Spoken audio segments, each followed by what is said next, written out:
con los mercados de carbono, manga por hombro. Usted está con Gorgona en riesgo. En varias cosas de acuerdo con Aurelio, pero dejémoslo para mañana. No nos tiremos la vaina hoy. Por hoy hagamos fiesta. Yo estoy de acuerdo con digamos, todo perfecto, maravilla, me parece lo que dice Aurelio.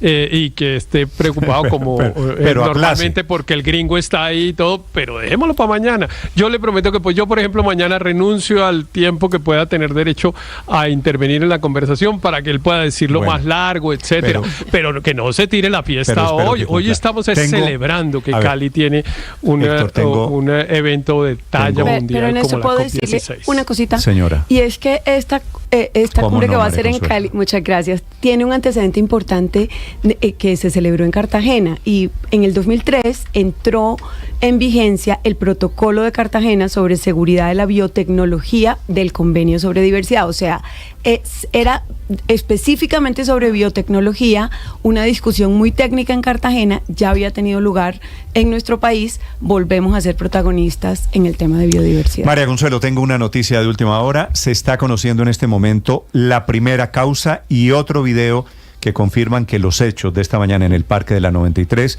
no fueron un robo, sino fueron un caso de sicariato. En segundos aquí el video. Esos videos me hacen pensar en el lejano oeste. Así, el video, nos rasguemos las vestiduras. El video es terrible. Me entristece, pero es así. Porque demuestra el desafío, lo mismo. Es decir, no es robo a un restaurante, fue frente a la Bagatel, pero es un caso más relacionado con un sicario y una víctima que en este momento está mal herida. Ya les amplío la información, 9 de la mañana, 2 minutos.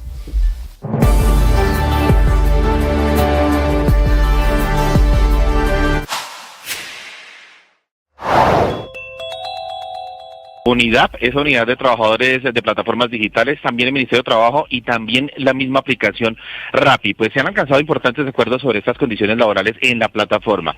Se encuentra el establecimiento de una tarifa mínima, como decía Ricardo, casi que una mínima de taxi, garantizada en 3.050 pesos por cada pedido finalizado.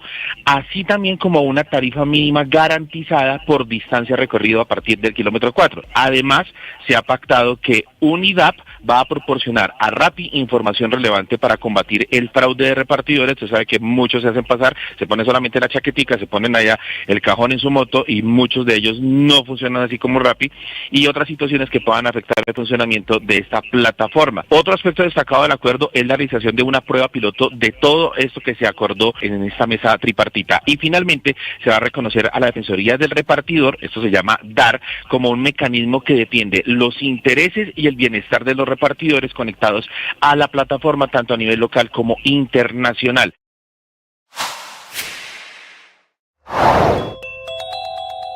Detrás de la nueva crisis en las negociaciones entre el gobierno nacional y el ELN está uno de los principales temores de esa guerrilla de cara a los diálogos de paz, que es la incertidumbre sobre si existe o no unidad de mando del comando central de ese grupo armado ilegal sobre todos los frentes que tiene en el país. En un video grabado en las montañas de Nariño, el máximo cabecilla de ese grupo no solamente pide pista en los diálogos regionales liderados por el gobernador Luis Alfonso Escobar, sino que advierte que si esas negociaciones son exitosas, ellos, el Frente Comuneros del Sur del ELN, estarían dispuestos a dejar las armas. Pero ese no es el único caso que ponen en entredicho la unidad de mando del ELN. Algunas personas que tienen conocimiento del conflicto aseguran que además de ese grupo, otras facciones de esa guerrilla, como el Frente de Guerra Occidental que delinque en Chocó, estarían dispuestos a participar en diálogos regionales de paz. La lógica del Comando Central del ELN los lleva a pensar que negociar con el gobierno sin la presencia de todos sus frentes de guerra los pone en una situación de desventaja y debilidad, razón por la cual desataron la crisis de esta madrugada.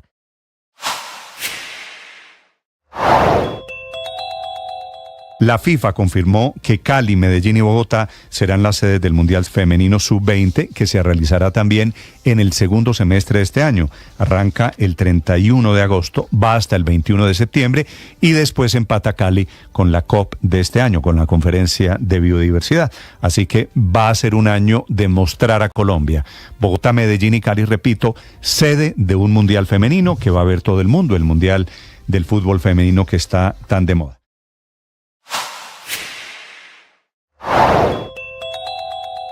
Andrea Jiménez Herrera, coordinadora del Grupo de Asuntos ante la Corte Internacional de Justicia de la Cancillería de Colombia.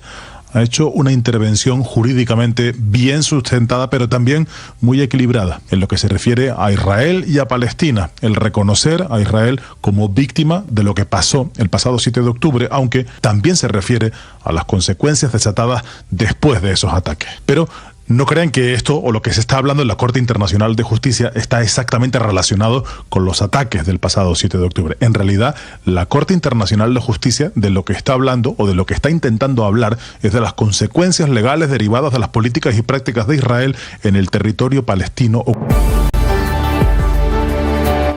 Estás escuchando Blue Radio y bluradio.com. Atención, acaba de ser identificada la víctima del atentado esta mañana en el Parque de la 93. Ana María.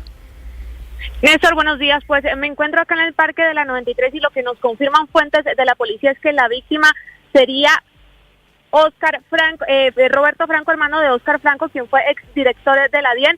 Conocimos el video con los detalles en esto y lo que nos dicen fuentes principalmente es que la víctima estaba ingresando a un parqueadero en el momento que lo abordaron estos dos hombres en motocicleta. Al percatarse de lo sucedido, los escoltas salen corriendo, lo persiguen persiguen a los motociclistas por el Parque de la 93, llegan hasta la Bagatel y ahí es donde sucede la balacera, el tiroteo, y ahí es cuando llega el accionar de las autoridades. Entonces lo que nos dicen es que hay un herido, un fallecido, un asesinado y un capturado. La policía en pocos momentos va a confirmar esta información desde acá, desde el Parque de la 93. Néstor. A ver, Ana María, ¿usted en qué parte del Parque de la 93 está? Todo el frente del restaurante Bagatel. Este video que estamos viendo en este momento, lo ven quienes están conectados al canal de YouTube. Esta es la prueba de que no fue un robo, sino fue un hecho de sicariato, ¿verdad? Sí, señor, es un video de las cámaras de seguridad de uno de los edificios aledaños aquí en el sector. Queda exactamente en la esquina más o menos, donde hay una farmacia Cruz Verde. ¿Me quiere describir, Ana María, por favor, el video? Néstor, pues en el video se ve cómo bajan por la calle 93A los escoltas y los sicarios, los escoltas persiguiendo la motocicleta. El escolta va corriendo, llegan hasta la 93 donde uno de los sicarios se monta a la motocicleta en la que van a huir. Van a emprender la huida, sin embargo, ahí empieza el cruce de disparos. Es que la moto, Ricardo, no les prende, ¿verdad? Sí, justamente no. por eso es que resulta herido uno de los escoltas. El otro logra huir en una moto que va en sentido contrario, por la carrera 13, en el sentido sur-norte. Y entonces la persecución, claro, los que salen corriendo son los sicarios. No, detrás los guardaespaldas, pero claro, los que salen huyendo. La moto no le prende, entonces sí. Él sale y se monta en otra. Y el chofer deja la moto ahí, intenta correr y los guardaespaldas van tras de él. Entonces usted ve corriendo a los sicarios primero y a los guardaespaldas detrás. ¿Me repite el nombre de la víctima, del muerto de esta mañana, Ana María, por favor? La víctima se llama Roberto Franco, Néstor, es hermano del exdirector de la DIAN, Óscar Franco. Y cuando desaparecen, le cuento que cuando desaparecen los sicarios, unas cuadras más adelante, que ahí ya se pierde el video, es cuando se logra la captura de uno de los delincuentes. A ver, vamos armando el rompecabezas. Paola, Roberto Franco, hermano del director de la DIAN, Óscar Franco. ¿En qué año Óscar Franco fue director de la DIAN? Primer director de la DIAN de Álvaro Uribe entre el 2012 y 2006, estuvo casi los 4 años, nombrado por el entonces ministro de Hacienda, Óscar Iván Zuluaga. Yo porque creo recordar algo de este señor Roberto Franco. No, varios hechos, Néstor, presuntamente irregulares, pero el más recordado es que lo vinculaban aparentemente con los hermanos Nule. El caso de posibles irregularidades relacionado con el cartel de la contratación en Bogotá habría tenido una arista en la DIAN, y por eso en su momento la Procuraduría investigó disciplinariamente al exdirector de la DIAN, Óscar Franco. Pero salió en ese momento salpicado el nombre del hermano ya. En ese momento debo revisar los archivos, Néstor, pero lo concreto es que el doctor Óscar Franco estuvo mencionado en varios hechos que no quedaron muy claros. Recuerdo el tema de Franco al frente de la DIAN en momentos en que crecía el grupo Nule. Mire, ¿cierto? Supuesta omisión de cobro de impuestos a los Nule por 36 mil millones de pesos. Fue la investigación que adelantó en su momento la Procuraduría. Muy bien, desafortunadamente la víctima del sicariato, repito, de esta mañana, Roberto Franco, en Bogotá, en el Parque de la 93. Néstor, en lo que va corrido del año, hemos tenido un incremento del 50% en el sicariato, en el secuestro, un incremento del 60% en la extorsión. Estamos hablando del 1 de enero al 19 de febrero en la ciudad de Bogotá. Ha crecido el hurto a entidades financieras y pues lo que está viendo la ciudadana, por supuesto, es una oleada constante de atracos a restaurantes. Y hay algunos que se empecinan a decir esto sigue siendo culpa de Claudia López. Algún medio de comunicación sigue titulando que esto es culpa de Claudia López. Yo me pregunto, aquí la verdadera responsabilidad y la tarea de la seguridad es de absolutamente todas las instancias del poder: el presidente de la República, la Policía Nacional, la justicia, los jueces, por supuesto los alcaldes. Y si no lo abordamos de esa manera y seguimos tratando de señalar a unos o a otros o culpar a un alcalde o al otro, pues no vamos a resolver el problema. O sea, estoy de acuerdo en que no vale la pena. Ahora, la situación, la alcaldía, la herencia en temas de inseguridad de Claudia López es terrible, para ser sincero. O sea, lo que está pasando es una situación heredada, desbordada el tema de la inseguridad. Eso tampoco se puede ocultar.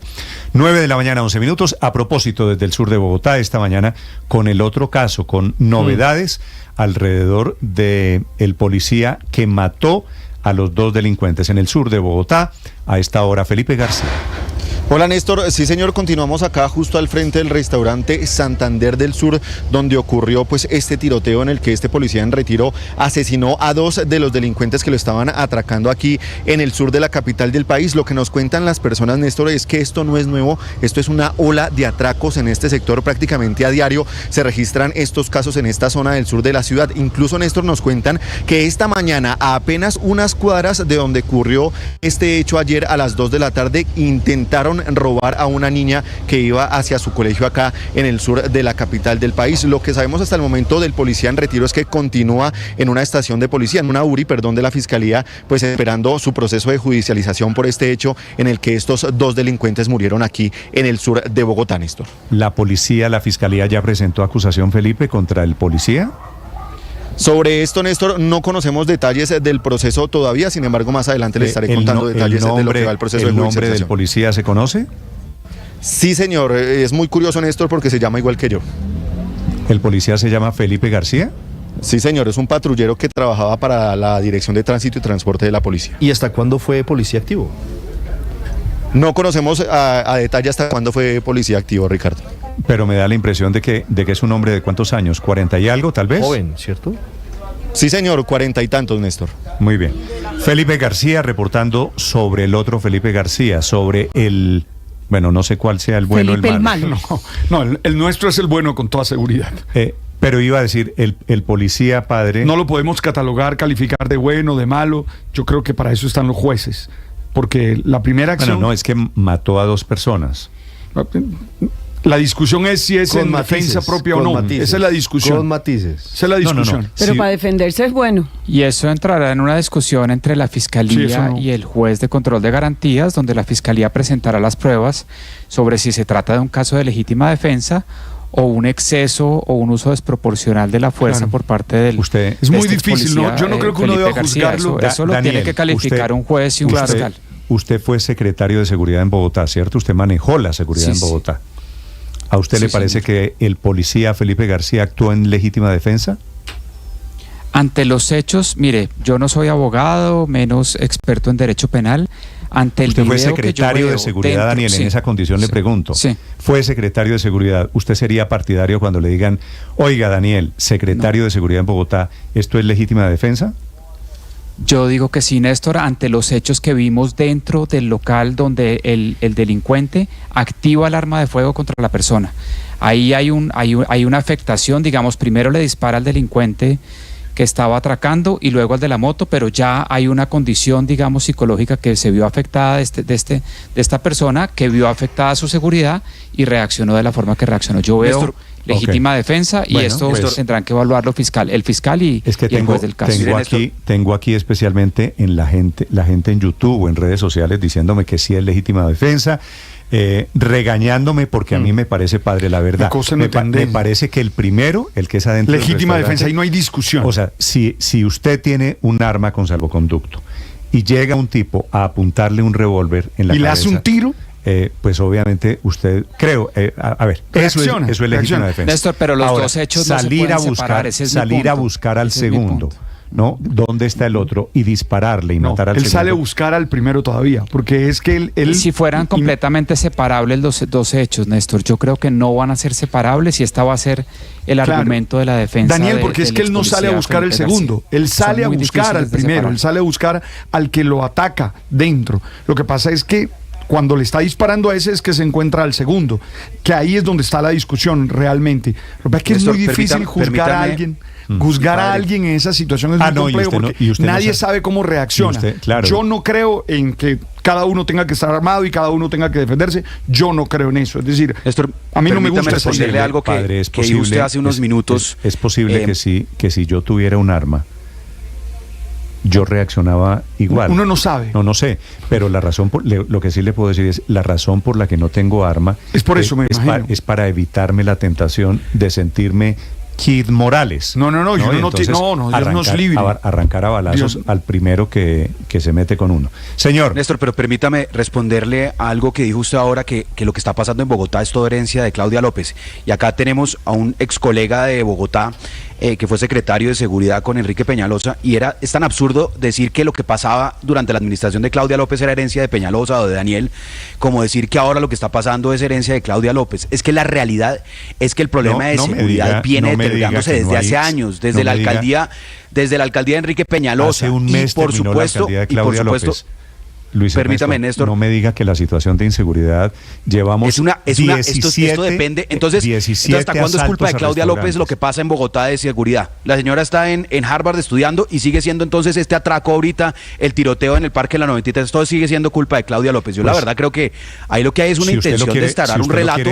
Si usted lo quiere manipular de esa manera, lo que estoy diciendo es que la alcaldesa de Bogotá, Claudia López, claro que dejó una situación de inseguridad desbordada. ¿O a usted le parece que lo que está pasando es producto de qué? ¿Un sicario en el Parque de la 93 esta mañana? ¿Un robo en un restaurante ayer? ¿Otro robo en un restaurante antier? ¿Un robo en una oficina pública de coworking hace 3 días? ¿Esa situación de inseguridad es culpa de quién? ¿O quién no la controló? ¿O a quién responsabilizamos políticamente? Si quiere, me parece que es un debate de todas formas, Luis Ernesto, interesante. La ladrona, claro que no es Claudia López. Los sicarios no son contratados por Claudia López, pero Claudia López gobernó esta ciudad durante 4 años. Y claro que tiene que asumir, para eso son los gobernantes, para asumir responsabilidades por lo bueno que hacen y también por lo malo que hacen, o por lo bueno que no hacen. Así que...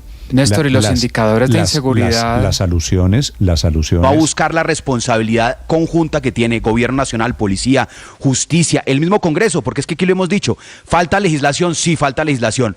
Falta más pie de fuerza en la policía, claro que falta pie de fuerza en la policía. Faltan cárceles. Y todo eso depende de Galán, no depende de Galán. Seguro que Galán está haciendo un gran esfuerzo como lo hacía Claudia López, pero la realidad es que se ha deteriorado los indicadores de seguridad en Bogotá. Entonces, vamos a seguir culpando al alcalde de turno como culpábamos a Peñalosa, culpábamos a Claudia, seguimos culpando a Claudia 4 años de lo que pasa en Bogotá. Yo creo que en eso hay que cambiar la estrategia también. No, pero son corresponsables, no podemos tampoco eludir que los... No, pero es que son corresponsables, ahí está el punto. De las capitales y de las ciudades son corresponsables del orden público. Luis Ernesto, es que no entiendo el tema de cuando hace algo bien, lo aplaudimos. Y cuando algo sale mal, ¿no podemos decir que ellos son corresponsables? No, es que no estamos diciendo que son corresponsables, Néstor. Estamos diciendo que esto es herencia de Claudia López. Así lo dijo usted, así lo ha dicho también otros medios de comunicación. La realidad es que esto es herencia. Esto es herencia, mire, esto es herencia de la pandemia. Esto es herencia de la falta de cárceles. Esto es herencia de la falta de policía. Esto es herencia de la falta de ejecución en seguridad del gobierno Duque y del gobierno Petro. Esto es herencia también del actual alcalde. Es decir, acá tenemos que entender que la fácil es culpar al alcalde de turno. Entonces ahora, digamos, listo, entonces todo es culpa de Galán porque los indicadores se han deteriorado en 2 meses, pues la realidad es otra completamente. Lleva 1 mes y medio. Bueno, la realidad es otra completamente y entender que la realidad es mucho más compleja que simplemente culpar al alcalde de turno nos va a ayudar a resolver el problema. No, pero adjudicar responsabilidades, claro que ayuda a poner el problema en su justa proporción.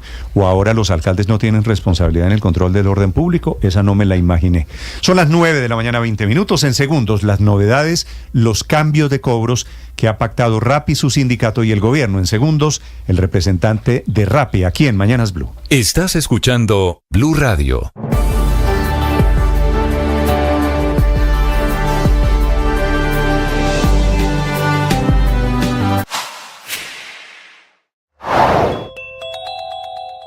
Están corriendo las horas para que aterrice en Colombia Salvatore Mancuso, el ex comandante de las AUC. Volverá convertido en gestor de paz del gobierno del presidente Gustavo Petro tras permanecer en Estados Unidos 15 años, preso por el delito de narcotráfico. Pero ese no es el principal rol que va a cumplir Mancuso en Colombia. Mancuso viene convertido en el gran trofeo de quienes aspiran sentar nuevamente en el banquillo de los acusados a Uribe por aliarse con grupos paramilitares. Es convertido Mancuso en esta oportunidad en un gran componente político. Lo que corresponde ahora es determinar si va o no a entregar las pruebas que soporten lo dicho en la JEP, lo dicho en la Comisión de la Verdad y en otras instancias judiciales donde ha hablado no solo contra Uribe, sino contra otros dirigentes políticos, ganaderos y personas que dice él estuvieron vinculados a la guerra en Colombia. Va a tener que soportar lo que está diciendo, entre otras cosas, porque de eso depende que los jueces le otorguen la libertad a pesar de las imputaciones que tiene por más de 42.000 hechos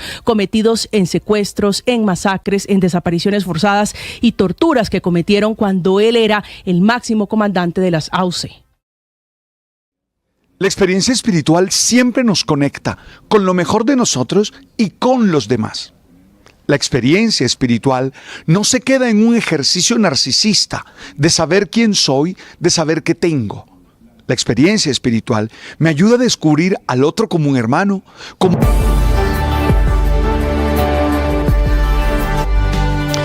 9 de la mañana, 22 minutos. El gobierno nacional anuncia inversiones por 224.000 millones de pesos para recuperar y modernizar corredores férreos claves para la economía nacional. Esta plata se destinará a la vigilancia y mantenimiento del corredor férreo del Pacífico y también a la modernización de la infraestructura del corredor Bogotá-Belencito. Sobre la recuperación del corredor férreo del Pacífico, una vía de casi 500 kilómetros entre Buenaventura, Cali, Zarzal, La Tebaida, se realizarán acciones de vigilancia en las estaciones y talleres, recuperación y reparación de la estación de Buenaventura, la estación y la bodega de Cali y el taller de Palmira, mantenimiento enfocado a rocería, limpieza y todo lo concerniente a obras de drenaje y en general a la conservación del corredor férreo del Pacífico. Por su parte, en el corredor de 308 kilómetros entre Bogotá y Belencito, la ANI, a través de Findeter, quienes firmaron un contrato interadministrativo para todo esto,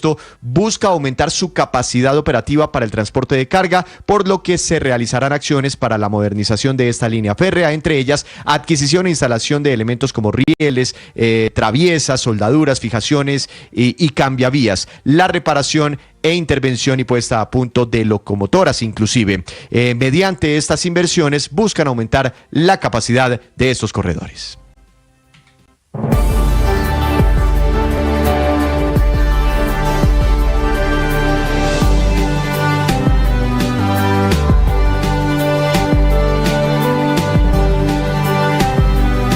...923, 102 años de la refinería de Barranca, aniversario que se cumple esta semana en el centro de refinación y de petroquímica más importante de todo el país, con una capacidad de refinamiento de hasta 246.000 barriles de petróleo por día, que son transformados en combustibles, asfalto, barsol, parafinas, aceites, lubricantes, polietileno, plásticos y una enorme cantidad de derivados del petróleo fundamentales para el sector industrial del país y que se usan en la vida diaria de 50 millones de colombianos. 102 años de la refinería de Barranca Bermeja, que celebra Ecopetrol con la puesta en operación de una nueva planta de tratamiento de aguas residuales que busca mejorar la calidad de los vertimientos de aguas del río Magdalena y que tuvo una inversión de 143 millones de dólares. Estás escuchando Blue Radio.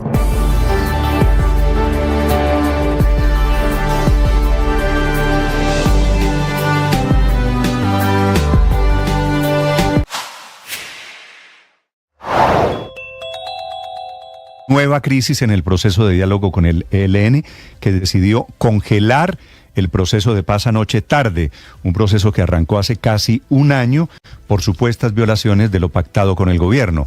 El motivo de esta crisis es la instalación de una mesa de diálogo regional en Nariño, un tema que parece menor, pero el ELN declara el congelamiento y llama a consultas a sus delegados, a sus negociadores que están en Cuba, alegando que el gobierno les está haciendo conejo. El ELN venía dando pasos adelante, venía liberando secuestrados. Responde de inmediato en una reunión de emergencia que hubo anoche en la Casa de Nariño sobre el tema de Rappi. Es un acuerdo tripartito entre tres partes, entre el sindicato, entre el gobierno y la empresa, por supuesto, que participa aquí en la fijación de nuevas tarifas a partir de hoy. Creo que es a partir de hoy. Firma en representación de Rappi el doctor Juan Sebastián Rosso, que es el gerente de Asuntos Públicos Rappi Colombia. Doctor Rosso, buenos días. Néstor, buenos días a usted, a un saludo especial a la mesa y a los oyentes. Doctor Rosso, gracias por acompañarnos y gracias por la explicación para los usuarios de Rappi. ¿Qué cambia a partir de hoy con el acuerdo que crea una tarifa mínima que será de 3.060, ¿no? Así es, Néstor. Primero, permítame decirle a usted y a los oyentes que definitivamente esto para nosotros es un motivo de alegría y de avance, porque habernos sentado con una organización de repartidores por más de un año, más de 20 sesiones, para oírlos, escucharlos y con base en eso construir distintas soluciones y acciones, pues es para nosotros es de orgullo y es un hito para el país.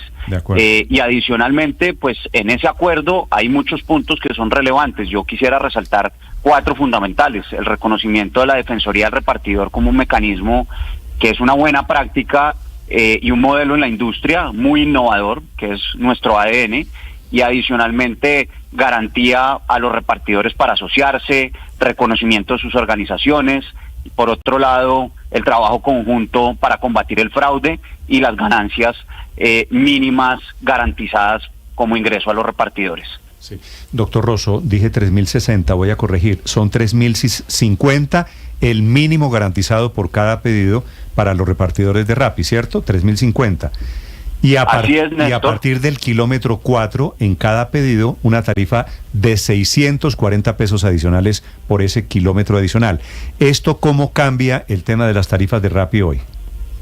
Néstor, yo me imagino que usted y varios en la mesa serán usuarios de nuestra plataforma y han visto que la tarifa es dinámica. Cuando se hace una orden hay muchos factores que inciden en la tarifa, como por ejemplo la distancia, como por ejemplo la complejidad de la orden, como por ejemplo el día o la hora en donde se está haciendo la orden, y eso determina precisamente un valor final del costo de servicio. También, por ejemplo, si es usuario Prime o no es usuario Prime, hay una diferencia. Entonces, eso para decir que efectivamente en el acuerdo lo que nos enorgullece es que por primera vez logramos poner en conjunto con la Organización de Trabajadores de Plataformas Digitales, UNIDAP, es poner una tarifa como la que usted acaba de mencionar como ingreso mínimo garantizado para los repartidores. Muchas veces la tarifa va a ser superior, pero esto lo que garantiza es ese ingreso mínimo para el repartidor, lo cual para nosotros es un avance muy importante. Y adicionalmente, en el cobro por distancia, que también es un factor que tiene incidencia en la determinación de esa tarifa, pero como usted sabe, pues es muy relevante, pues porque es el recorrido que tiene que hacer el repartidor para llevar los productos de un lugar a otro. Entonces, se le está dando un valor específico a ese recorrido después del kilómetro 4 de 640 pesos por kilómetro adicional en las órdenes finalizadas. Claro, director Rosso, ¿quién paga esos 3.050 pesos? O se lo pregunto de otra manera, ¿qué tanto van a subir los pedidos a los usuarios de Rappi a partir de este acuerdo? La tarifa de servicio siempre la paga el usuario, pero como le mencionaba, depende de distintos factores, como por ejemplo que sea un usuario Prime o que sea un usuario no Prime, de los otros factores que también les acabo de mencionar, y en ese sentido no cambia el costo en particular de cada una de las órdenes. La forma de calcularlas va a seguir siendo igual, con los mismos factores, solo que en el acuerdo, insisto, se garantiza un ingreso mínimo para el repartidor por orden finalizada de 3.050 pesos, y después del kilómetro 4, 640 pesos adicionales para cada orden finalizada. Pero déjeme insistirle, doctor Rosso, ¿cómo que no hay un cambio para la gente si a esta hora estoy haciendo un pedido, un desayuno, por ejemplo, aquí a Blue Radio de un restaurante en, no sé, el centro de Bogotá, para ponerle el ejemplo? Costo del envío, 2.900 pesos. Significa que a partir de este acuerdo, ese costo de envío va a ser 3.050 como tarifa mínima. ¿Es así? ¿Va a subir a ese 3.050? Actualmente tenemos una tarifa mínima garantizada de 2.800 pesos. Sube a 3.050 como usted lo indica, pero no entonces necesariamente... Entonces sí va a subir para el usuario que a partir de ahora use Rappi y se entere que ese valor llega a 3.050. Pero como le explico, depende de cada usuario y depende de cada caso en particular, porque hay usuarios Prime que tienen incluidos dentro de su membresía un número ilimitado de servicios y pagan específicamente esa membresía, y ahí no se está generando ese cobro, como usted lo menciona, de los 3.050 en cada orden. Entonces, cada orden y cada usuario tiene una realidad específica, y lo que nosotros estamos acordando en digamos, en esta conversación y en este acuerdo que celebramos, es que esa mínima pase de 2.800 a 3.050. Habrá que ver en cada caso en particular si eso tiene un impacto en cada uno de los usuarios, o en qué usuarios en particular y en qué órdenes en particular, pero garantizamos ese ingreso mínimo. Ingreso mínimo que en este caso que le pongo de un restaurante para un desayuno esta mañana aquí a Blue Radio representaría, como lo van a empezar a ver los oyentes, un aumento, y depende además de la distancia, que es la otra explicación. Doctor Rosso, ¿qué va a pasar con las propinas a los repartidores de Rappi? Las propinas siguen funcionando de la misma manera. El 100% de las propinas son transferidas a los repartidores de manera contundente a los repartidores a través de los pagos que se hacen en nuestra plataforma. Rappi no participa de ese ingreso y van a seguir funcionando de la misma manera.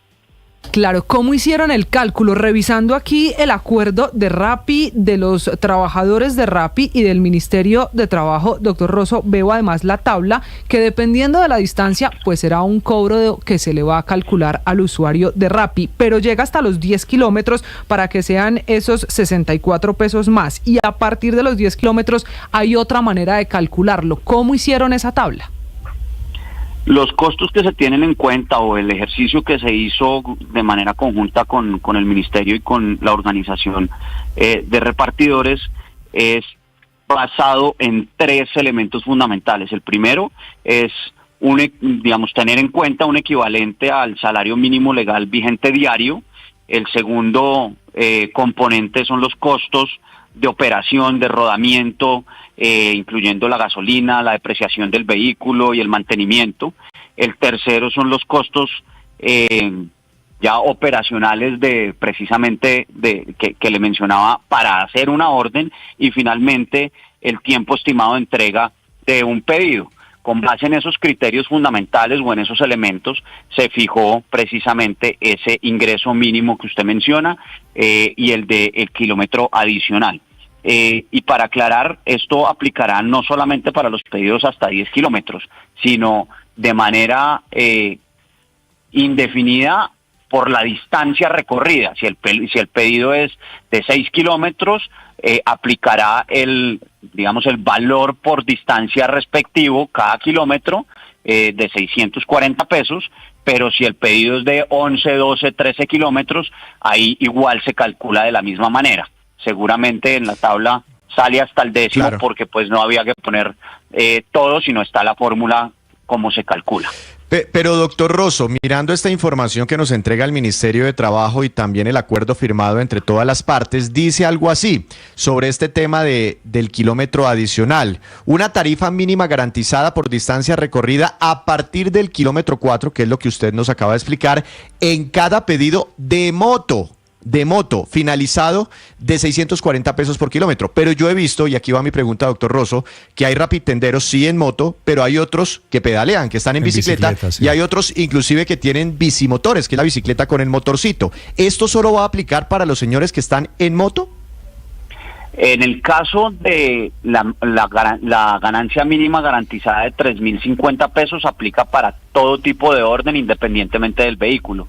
Pero en el caso del recorrido, o de la ganancia mínima garantizada por recorrido por kilómetro, como lo mencionaba ahora, está basado sobre unos supuestos de costos y de rodamiento de la motocicleta. Por eso aplicaría únicamente para los pedidos en moto. Doctor Rosso, ¿yo cómo hago para saber si el rapitendero me dejó la hamburguesa en moto o en bicicleta? En la plataforma está registrado precisamente cada uno de los vehículos que utilizan los repartidores. Usted como usuario lo puede ver ahí, y nosotros también en la plataforma identificamos en el momento del registro si el repartidor está registrado y está utilizando una moto o una bicicleta. Claro, pero ¿no será que todos van a comenzar a registrar moto? Pues Néstor, nosotros primero, confiamos en que los repartidores precisamente siempre estén informando las circunstancias en las que prestan el servicio, y adicionalmente hacemos chequeos también de esa información. Pero adicionalmente me parece importante decirle que independientemente de la moto o la bicicleta, aquí lo más relevante es que hay una garantía de ingreso mínimo, ¿no? El ingreso mínimo, doctor, Víctor, perdóneme, el ingreso mínimo, sin importar si es moto o bicicleta, los son 3.050 pesos. Sí. Y para los que tienen moto, por cada kilómetro adicional son 664 pesos. De acuerdo, y ahí para sumarle, Néstor, la gran mayoría de las órdenes con bicicleta pues son de distancias relativamente cortas, porque obviamente por el vehículo mismo pues no son distancias muy largas, pueden presentarse ese tipo de órdenes, y pues ahí de esa manera también va a ser tenido en cuenta y calculado dentro de la plataforma. Para ustedes tecnológicamente les cambia algo si yo estoy, por ejemplo, en el centro de Bogotá y pido, estoy poniendo un ejemplo, y pido una hamburguesa en el norte. Entre el centro de Bogotá y el norte de Bogotá debe haber más o menos 8 o 9 kilómetros, ¿cierto? Así es. ¿Eso significa cambiar algo tecnológicamente para saber a qué distancia estoy haciendo yo el pedido? No, nosotros tenemos en este momento la tecnología que precisamente a través de georreferenciación identificamos el recorrido que se hace, y en ese sentido no cambia absolutamente nada. Doctor Rosso, haciendo claridades, entonces, el que tiene la moto sí va a recibir estos 640 pesos adicionales después del kilómetro 4. El que tiene la bicicleta no los va a recibir. Y el que está en la mitad, el que tiene la bicicleta con motorcito, el bicimotor, ¿él en qué mundo queda? De nuevo, el acuerdo es sobre básicamente la estructura de costos y de operación, de mantenimiento y depreciación de un vehículo como la moto. Los repartidores tienen, la obligación dentro de el registro de la plataforma registrar su vehículo, y con base en eso hemos calculado pues este ejercicio de manera conjunta con la organización y con el ministerio. Eso le iba a preguntar, ¿por qué la cifra de 3.050 pesos? ¿Por qué no 3.100? ¿O por qué 664 no 665? Con base en esos cálculos que realizamos conjuntamente, Néstor, que les mencionaba, que es básicamente el equivalente del salario mínimo diario y digamos como la remuneración por el tiempo de trabajo, pero adicionalmente por los costos de rodamiento de la moto, de la gasolina, etcétera, que están incluidos dentro de el modelo con base en el cual acordamos precisamente ese ingreso mínimo. Yo creo que el acuerdo es muy claro en eso, y en ese sentido insisto en que para nosotros es un avance muy significativo, nos tiene absolutamente satisfechos, y creo que es la primera vez en Colombia que tenemos un acuerdo entre repartidores, una organización reconociendo precisamente esa capacidad que tienen de asociarse y de conversar con nosotros. Y como le mencionaba, pues están los otros puntos que no son menores, el de la defensoría, combatir el fraude al interior de la plataforma, etcétera. Claro, director Rosso, ¿cómo esto va a depender de la distancia, de si me traen el pedido en moto o en bicicleta, del monto del pedido? ¿Qué va a pasar con el Rapifavor? ¿Al Rapifavor también se le paga el kilómetro de más? Sigue aplicando exactamente las mismas normas, con los mismos criterios. O sea, que también hemos depende si es en moto momento. o en bicicleta. Exactamente. Aplica, no cambia nada diferente a que vamos a tener esa garantía de ingreso mínimo por orden, y en el caso de la distancia, 640 pesos por kilómetro recorrido, cuando el repartidor se ha registrado con moto y utiliza la moto para prestar su servicio. Sí. En moto o en bicicleta, doctor Rosso, el caso es que entonces pasa de 2.800 a 3.050 pesos la carrera mínima, son 250 pesos más, lo que equivale a un aumento del 9%. Pero cuando son más de 4 kilómetros, pasa entonces de 2.800 a 3.690, lo que es un 31% más. Ustedes en las modelaciones que han hecho tienen el cálculo de cuánto puede golpear esto las ventas de Rappi, porque como venimos diciendo desde muy temprano, de grano en grano, se llena el buche de la gallina y el costo para el usuario final por el solo servicio de repartidor de Rappi, ya sea en moto o en bicicleta, se va necesariamente a aumentar. Doctor Rosso. Paola, un gusto escucharla. Insisto en que, de nuevo, depende de cada usuario en particular, si es un usuario Prime, si no es un usuario Prime, se calculan precisamente cada una de las órdenes y... Insisto, el gran logro que tenemos aquí es la garantía del ingreso mínimo de 3.050 pesos a los repartidores, sí, y de los 640 pesos de 640 pesos para los repartidores que finalicen órdenes con su vehículo de motocicleta. Sí. Doctor Rosso, sobre eso le quería hacer una última pregunta. Claro que aquí en este episodio de hoy, este acuerdo, los grandes ganadores son los rapitenderos, ¿cierto? Que van a tener un mínimo y que van a tener seguramente unos mayores ingresos. ¿Ellos se comprometen a algo? ¿Cambian en algo el tema de seguridad, el tema de disciplina social, el tema de parqueaderos, el tema de atención al cliente? Pues Néstor, aquí hay un compromiso muy importante que me parece que debemos resaltar y es la garantía que tenemos, el reconocimiento de los repartidores a la Defensoría, por un lado, y ahí ellos se comprometen también en ese ejercicio mismo de la Defensoría de retroalimentar este ejercicio para hacerlo cada vez más potente, para que podamos tener mejor relacionamiento, pero por el otro lado, uno que tampoco es menor es el de el trabajo conjunto de combatir el fraude dentro de la plataforma. En ese sentido, la organización de repartidores se compromete a enviar información que tenga concreta de casos específicos de manera periódica para poder combatir conjuntamente cualquier tipo de fraude que se vaya presentando. Y también en ese mismo ejercicio hemos venido trabajando en manuales, por ejemplo, como el de seguridad vial, trabajando con las autoridades locales. Cuando usted dice fraude, es que dicen que entregaron, pero no entregaron, por ejemplo. Ese es, por ejemplo, uno de los casos posibles. Así es, o que se cobra, por ejemplo, algún valor adicional o se hace una orden con un producto de muy bajo valor, pero se pone una propina de muy alto valor y todo eso son indicios de que puede haber fraude dentro de la operación de la plataforma, sí, y en eso hay un compromiso de la organización de trabajar conjuntamente para combatir eso. ¿Por qué? Porque en la medida en que ese fraude sea reducido, pues los ingresos de los repartidores evidentemente van a ser mejores, pero adicionalmente la prestación del servicio al usuario final va a ser mejor. Rappi es lo que se llama en el mundo de hoy un unicornio, es una de las empresas más grandes de Colombia y ha llegado a este acuerdo con su gente, con la gente del Ministerio de Trabajo, que me parece que es un gana-gana. Doctor Rosso, gracias por acompañarnos. Muchas gracias, Néstor, a usted y a toda la mesa. Es el gerente de Asuntos Públicos para Colombia, 943. Estás escuchando Blue Radio.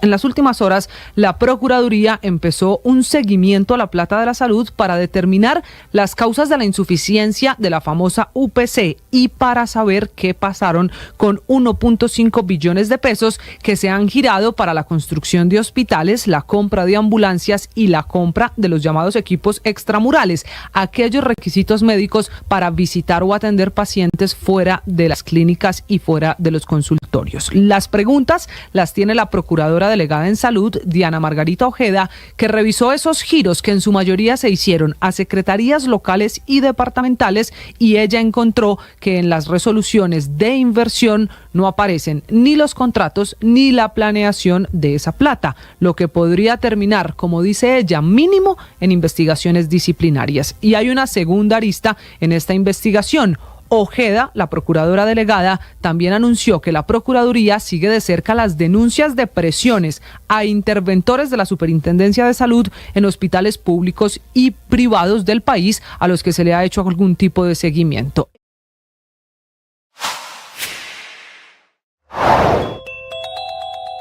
El gran hecho de polémica, que es la decisión de un policía que fue asaltado en un restaurante en Bogotá y sacó su pistola, desenfundó su pistola y mató a 2 ladrones. Lo celebran las redes sociales.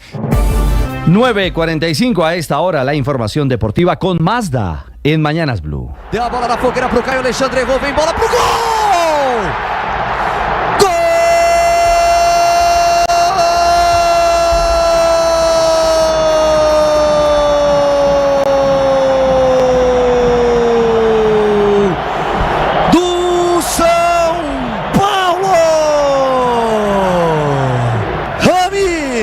James, sí, hasta ahora este es el único gol de James Rodríguez con el San Pablo.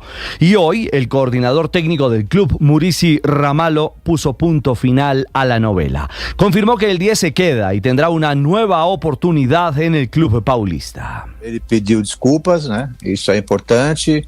Quer jugar no São Paulo. James se disculpó, quiere jugar en el Sao Paulo y como es un jugador que nunca se ausentó en los entrenamientos, siempre cumplió con sus obligaciones, siempre entrenó bien al 100%, nunca molestó a nadie, es una persona súper agradable, es un tipo bueno en el día a día con el resto de sus compañeros, con nosotros también y por supuesto entendemos las disculpas. Quería volver a jugar en el Sao Paulo y no podemos dejar de lado a una estrella como esta. Habló con el entrenador, se disculpó y lo entendimos. James nunca dejó de entrenar, pidió perdón a sus compañeros y al técnico Carpini y ahora se espera su aparición con el Sao Paulo en el campeonato paulista. El 10 de Colombia seguirá en Brasil. Hablamos de Copa Libertadores. Águilas Doradas Río Negro abrió el camino de Colombia en la versión 2024 con empate 0-0 ante el Red Bull Bragantino de Brasil. El Bolillo Gómez, técnico de Águilas, y su análisis del juego en el Atanasio Girardot. Por momentos fue un partido de lado y lado, parejo, pero quedé satisfecho con el trabajo del equipo. Corrió, luchó.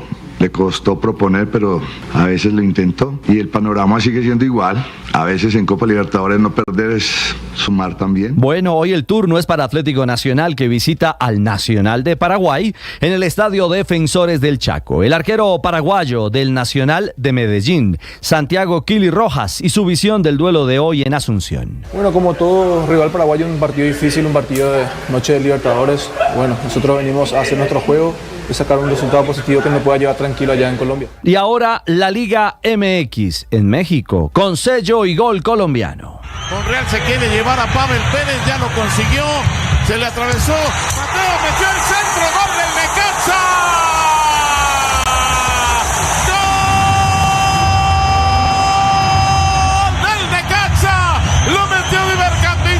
Fue Diver Cambindo, el ex Independiente Medellín, el autor del gol que selló la victoria del Necaxa ante las Chivas de Guadalajara. Cuarto gol de Cambindo, invicto del Necaxa en el Clausura 2024, que llegó a 13 puntos y ahora es séptimo, a 4 unidades del Pachuca, que es líder.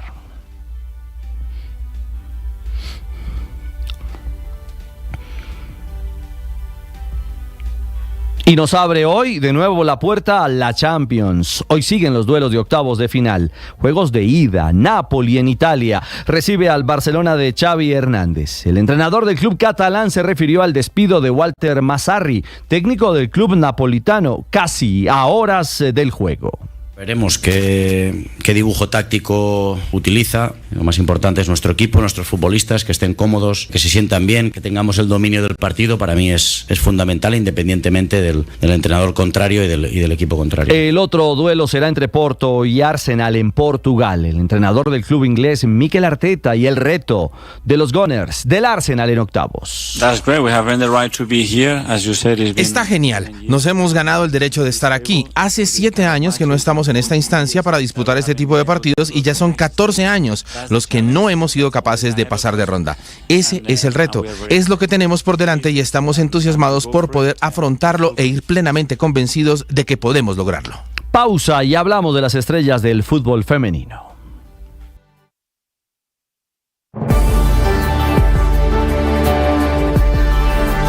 Ahora nuestro contenido no solo se escucha, también se ve. En este país, gobernador, todo es gravísimo y no pasa nada. Algunos en ese límite de la ilegalidad. Bienvenido, gracias por estar conectado. En Blue le ponemos cara a la radio, a la opinión y al debate. A los diferentes puntos de vista. Al rigor periodístico. A los hechos deportivos. A la opinión, al humor y al entretenimiento. Le ponemos cara a la radio. Suscríbase a nuestros canales de Facebook y YouTube y desde las 6 a.m. hasta las 7 p.m. Se mide a Panamá en el arranque del Grupo B. El técnico de Colombia, Ángelo Marsiglia, analiza a las panameñas. Es un equipo demasiado intenso en seguir la pelota. La idea es recuperar muy rápido el balón porque necesitamos tenerla, porque nos gusta tener la pelota. Con el balón tenemos control de juego, tenemos también verticalidad y horizontalidad y es un equipo que quiere la pelota y quiere ponderar siempre su estilo con la pelota. Hoy también jugarán Brasil frente a Puerto Rico, mientras que en el Grupo A México empató 0-0 con Argentina y Estados Unidos goleó 5-0 a República Dominicana.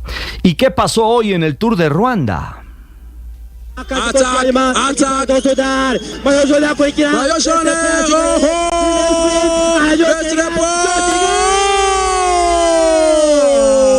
Los simpáticos narradores africanos son fans del colombiano Jonathan Restrepo, pero hoy el llamado Pácora fue segundo. En el embalaje final fue superado por el belga William Jr. del Soudal Quick Step.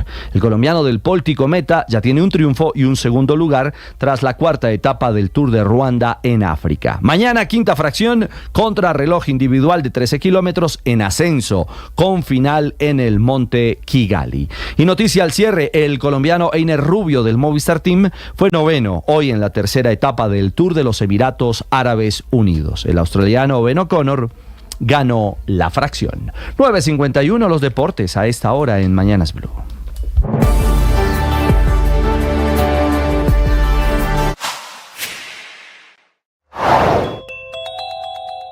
Cali es Cali y lo demás es Loma, capital del Valle que le ganó el pulso a Bogotá y se quedó con la sede de la Conferencia de la Organización de Naciones Unidas sobre Biodiversidad, la COP16, Cumbre del Clima en su versión 16, que se celebra cada 2 años en el mundo, última vez en Montreal, pero antes en Cancún, Copenhague y Bali, y que se convierte en el evento internacional más importante que se ha realizado en toda la historia de Colombia, con una asistencia de más de 13.000 personas, entre 12.000 y 15.000, que vendrán de 180 países entre el 21 de octubre y el 1 de noviembre a la capital mundial de la salsa y también a la campeona nacional de la biodiversidad, evento que va a dejar un impacto de $21 millones para la ciudad, es decir, 6 veces más que la inversión en un año normal, de los cuales $11 millones van por el lado del alojamiento a lo largo de 900 hoteles con capacidad para 20.000 personas, $5 millones en restaurantes, comida y comercio, $3.5 millones en inversiones en logística para el evento y una generación de empleo de 3.770 nuevos puestos de trabajo para un total de 5.000 empleos directos, según la Secretaría de Desarrollo de Cali y las cifras de Cotelco y de Fenalco Valle.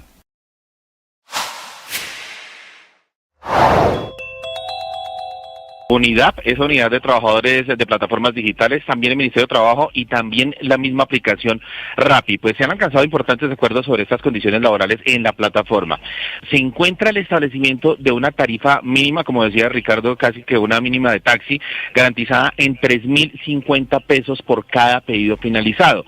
Así también como una tarifa mínima garantizada por distancia recorrida a partir del kilómetro 4. Además, se ha pactado que UNIDAP va a proporcionar a Rappi información relevante para combatir el fraude de repartidores. Usted sabe que muchos se hacen pasar, se ponen solamente la chaquetica, se ponen allá el cajón en su moto y muchos de ellos no funcionan así como Rappi, y otras situaciones que puedan afectar el funcionamiento de esta plataforma. Otro aspecto destacado del acuerdo es la realización de una prueba piloto de todo esto que se acordó en esta mesa tripartita. Y finalmente se va a reconocer a la Defensoría del Repartidor, esto se llama DAR, como un mecanismo que defiende los intereses y el bienestar de los repartidores conectados a la plataforma tanto a nivel local como internacional.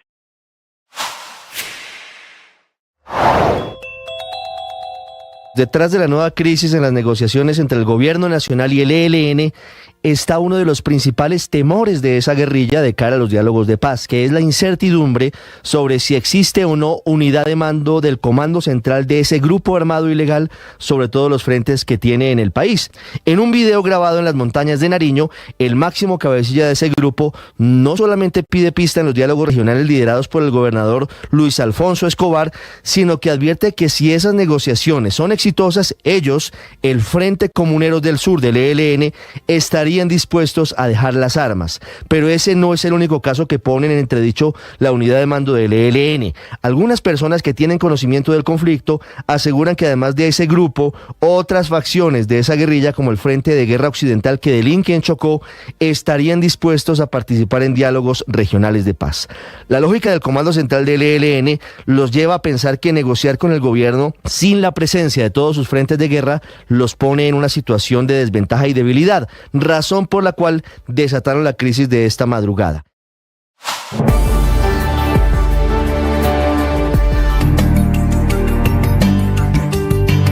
9 de la mañana, 55 minutos. Atención, la policía está confirmando el asesinato de don Roberto Franco, hermano del exdirector de la DIAN, Óscar Franco, baleado esta mañana en pleno Parque de la 93.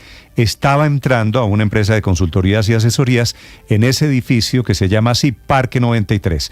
Allí se encuentra, este es el norte de Bogotá, Ana María Celis.